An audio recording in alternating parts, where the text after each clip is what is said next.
we are also part of society, part of Pakistan, and we are also suffering from these bills.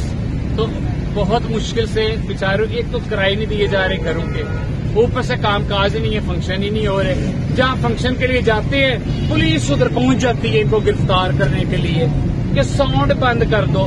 جب sound چل رہا ہوتا ہے سیاست دانوں کے جلسوں میں اور مختلف قسم کے ترانے ناچ رہے ہوتے ہیں، ادھر پولیس پہنچ کے ان کو گرفتار کیوں نہیں کرتی؟ ساؤنڈ ایکٹ کے تحت ڈانس کے خلاف تو ہمارا تو کام بھی نہیں. مانگنے جاتے ہیں ادھر پولیس پکڑ لیتی ہے، بیگنگ ایکٹ کے تحت ان کے پرچے دے دیتی ہے.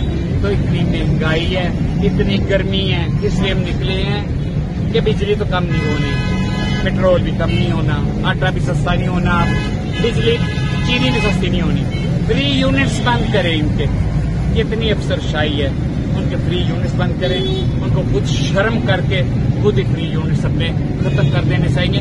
یہ مانگنے والے روپیہ مانگنے والے لوگ 15 لاکھ روپے جن کی سیلری ہے ان کے بل یہ دے رہے ہیں. اور شرم کرو بے غیر، تو فری بجلی لینے والوں، فری یونٹس لینے والوں، شرم سے ڈوب مرو.